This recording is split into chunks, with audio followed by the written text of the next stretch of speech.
det består af en kasse med bord i og med stængerne i. Yes.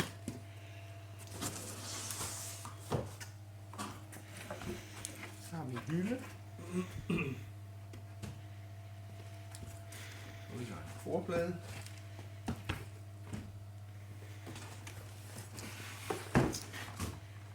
Og vi har selve proppen, som bare foldes ud.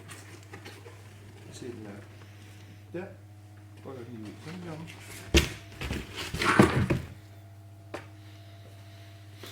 Og der har vi selve toppen.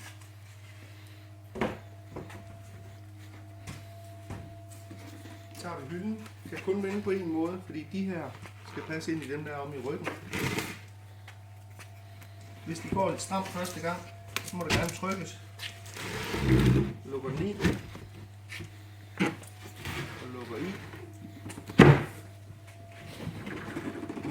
Og trykker ind.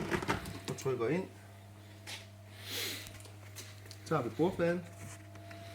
Jeg er sikker på, at hullerne vender bagud, så det passer til det, der sidder nede på hylden. Så prøv at komme herom, så lægger jeg låget på, så det passer ned der. Og så vipper jeg det ned. Hvis ikke det går på, så er det fordi de her flapper går lidt ud, så trykker man på flapperne sådan der. Og sådan der. Og så bruger pladen på. Så tager man stængerne. Her er en indikering på, hvor man åbner den. Åbner.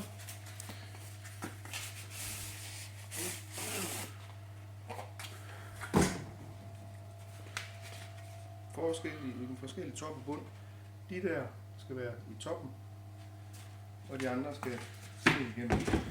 Skyder man den ned igennem hullet, så går den herom, og sørg for at få styret dem ned i den holder, der er derinde, så den sidder fast. Tager den der. Igen, sørg for at man får den sat ned i, sådan der. Og så til slut tager man sin topfrise og skyder ned. Skyder ned. Sådan der. Og